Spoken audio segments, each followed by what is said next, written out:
អ្នកកើតថ្ងៃពុធនៅពេលយប់រាប់ចាប់ពីម៉ោង6ល្ងាចដល់ម៉ោង6ព្រឹក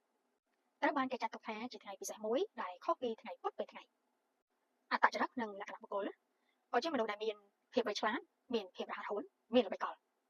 ជាមនុស្សដែលមានខួរក្បាលរហ័សយល់ដឹងរឿងរ៉ាវជុំវិញខ្លួនបានលឿននិងមានវិធីដោះស្រាយបញ្ហាបានរហ័សផងដែរក៏ជាមនុស្សពូកែនិយាយសម្ដីមានមន្តស្នេហ៍តាក់ទាញមានអំណាចប៉ុន្តែពេលខ្លះក៏ជួបបញ្ហាដោយសារនិយាយត្រង់ពេកឬនិយាយលឿនពេកដោយមិនបានគិតជាមនុស្សដែលមានចិត្តធំហ៊ានលះបង់ដើម្បីសម្រេចគោលដៅចង់បានអ្វីគឺតាមយកឲ្យទាល់តែបានមានចិត្តទូលាយមានចិត្តសប្បុរសហ៊ានសេហ៊ានសង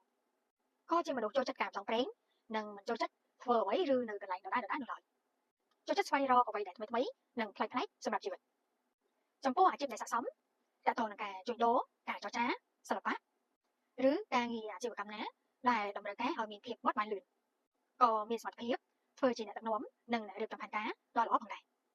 ចំពោះទំនាក់ទំនងក៏ជាមនុស្សដែលមានមន្តស្នេហ៍ខ្លាំងមានភាពតាក់ទាញងាយនឹងធ្វើឲ្យមនុស្សជុំវិញខ្លួនស្រឡាញ់ចូលចិត្តប៉ុន្តែមានចិត្តប្រែប្រួលលឿនរីករាយក្នុងការជ្រើសរើសផងដែរចំណុចចំណាំជួនកាលក៏ជាមនុស្សឆេវឆាវឆាប់ខឹងឬឆាប់ជឿអ្នកដទៃខ្លាំងពេករហូតត្រូវបានគេបោកប្រាស់ការបកស្រាយខាងលើនេះគ្រាន់តែយោងទៅតាមក្បួនតម្រាពីបុរាណកាល